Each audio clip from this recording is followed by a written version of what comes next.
domestically. What they're doing for golf is so great. What they're doing for the players is so great. The salaries are going to go way up. What do you say to those family members who protested earlier this week and will be doing so again on Friday?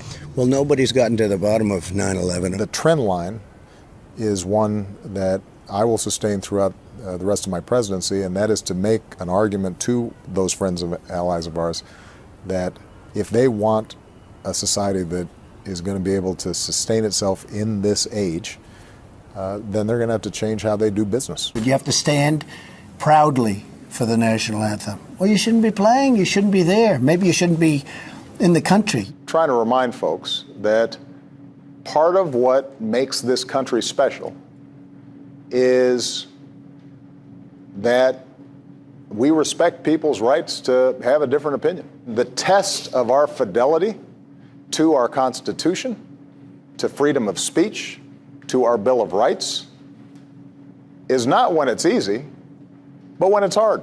Sometimes,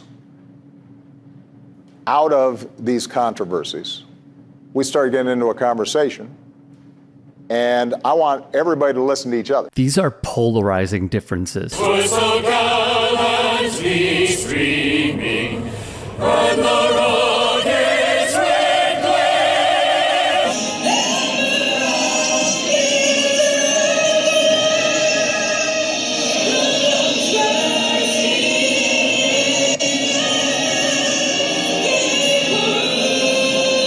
We have a country where to assimilate, you have to speak English. To have a country, we have to have assimilation. This is a country where we speak English, not Spanish. Que trabajando duro, tu familia puede triunfar. Que si te enfermas, tengas un seguro médico. So as you watch this and take it in, listen to what current Auburn head basketball coach Bruce Pearl had to say about former President Barack Obama. I get so frustrated when I hear what a terrible country we are, how racist we are, how this is not the land of opportunity for everybody. Look, we've got a lot to work on, and there's racism that absolutely does exist, and it's wrong. But it's a lot better for my players than it was for their fathers, or for their fathers' fathers, or their fathers' fathers. And so I want my guys to recognize there are going to be obstacles, but not roadblocks. And that's what Barack Obama did. However, as our president, other than just love listening to him talk because he's such a great orator, I disagree with so many of his policies. I thought in so many ways, rather than uniting us as a country, even by race, he divided us. Everything was black and white. Everything was the obstacles that were against my players from being successful. I'm trying to teach my guys, look, I don't want you working at Subway. I want you owning 5 of them. And that's possible. And I think in many ways, Barack Obama told a different story. So it's hard to criticize him, though, because you get a lot of feedback that's really, really negative. Let's pause here. If this isn't a dog whistle, I don't know what is.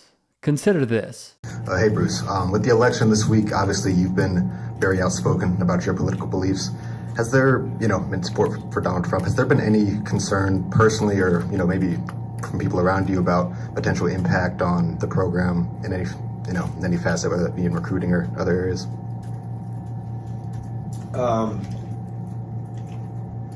Yeah, I'm glad it's basketball season, right? And I'm sure people that follow me on Twitter are glad it's basketball season.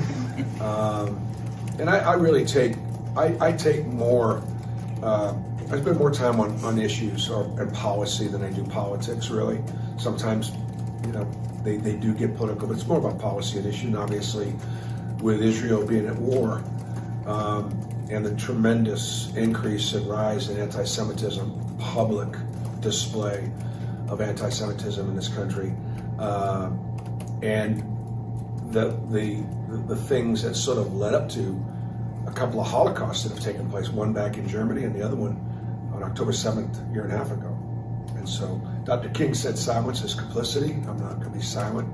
And as an American Jewish person that is in the public eye, I feel like it's my responsibility to try to speak the truth, know my Bible, know my history, and because we do have a problem with education in this country. And so as a teacher and a coach, I do spend most of my time just trying to provide accurate information so people can have better understanding of the situation. He is a supporter of the current president. He believes October 7th was a Holocaust, when historians and experts who have been calling the ongoing genocide against the Palestinians that same exact word. So take your pick, I suppose. He even quotes Dr. King, where King's daughter Bernice even tweeted at another pro-Israel warmonger like Amy Schumer, saying, "Certainly my father was against anti-Semitism, as am I." He also believed militarism, along with racism and poverty, to be among the interconnected triple evils. I am certain he would call for Israel's bombing of Palestinians to cease, for hostages to be released, and for us to work for true peace, which includes justice. He said, justice at its best is love correcting everything that stands against love. We have much to correct. And then she would show a clip below. Mother Jones is Garrison Hayes, who I really like. Fantastic video creator, fantastic writer, would put in his piece, prior to King's arrival in Israel in 1967, they launched the Six-Day War where they took on Egypt, Syria, and Jordan. They gained territory, but it would come with thousands perishing.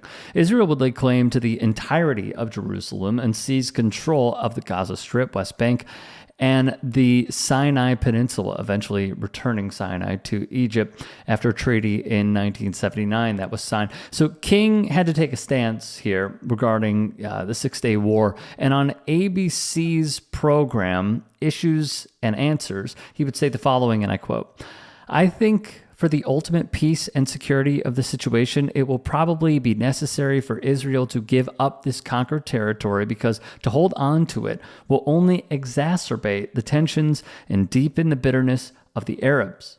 Hayes would add, "This powerful insight reveals King's belief in what was key to achieving peace in the Middle East. But for someone like Bruce Pearl, he sees King as a useful tool to push his Zionism." My point on Obama the last time was this. He was calling on Israel for a ceasefire.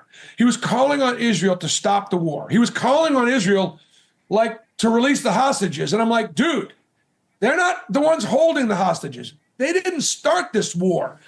The war and the violence and all the atrocities that go on both sides of the war end the minute that Hamas surrenders, releases the hostages. Hasn't history run its course on this talking point yet? But Mondale saw this clip and would tweet below it, "He didn't divide you. Your racism did the division." Obama said, "It isn't a red America or blue America, a white America or black America." He said, "It's a United States of America.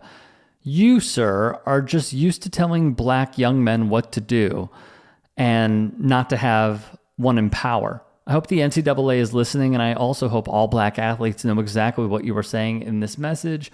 POS. I mean, Pearl's out here tweeting his affinity for a war criminal like Benjamin Netanyahu and a Christian nationalist like Speaker Mike Johnson. I mean, why are you saluting these people? He appears to equate the Palestinian flag to being a terrorist flag by retweeting this message. And to glorify his views on ethnic cleansing, he typed and tweeted, "Hamas must release all the hostages, then surrender and be allowed to just leave." The two-state solution was tried. It failed miserably. There is one Jewish state in the Middle East with millions of Arab citizens. There are 21 Arab states with a few Jews. Leave Israel alone. That is a direct message for ethnic cleansing. Leave is what he's saying. John C. Varner III would rebuke Pearl. President Obama, by just being a black man, divided the country. Bruce Pearl's racism hated him for existing as commander-in-chief. I don't know how Auburn handles this, honestly. As public opinion shifts and as Bruce Pearl becomes more red with hatred, I don't know how they address this. And I can guarantee you something. If he wasn't in the Final Four and he wasn't getting 1 seeds, 2 seeds, etc., he would not be saying this. Or he would, just not as head coach of the Auburn Tigers. If you can and are willing, please become a paid member here at TYT Sports. And or go to tyt.com/join. In addition, you can follow me on Twitter, Instagram, and TikTok. Appreciate it. Have a great day.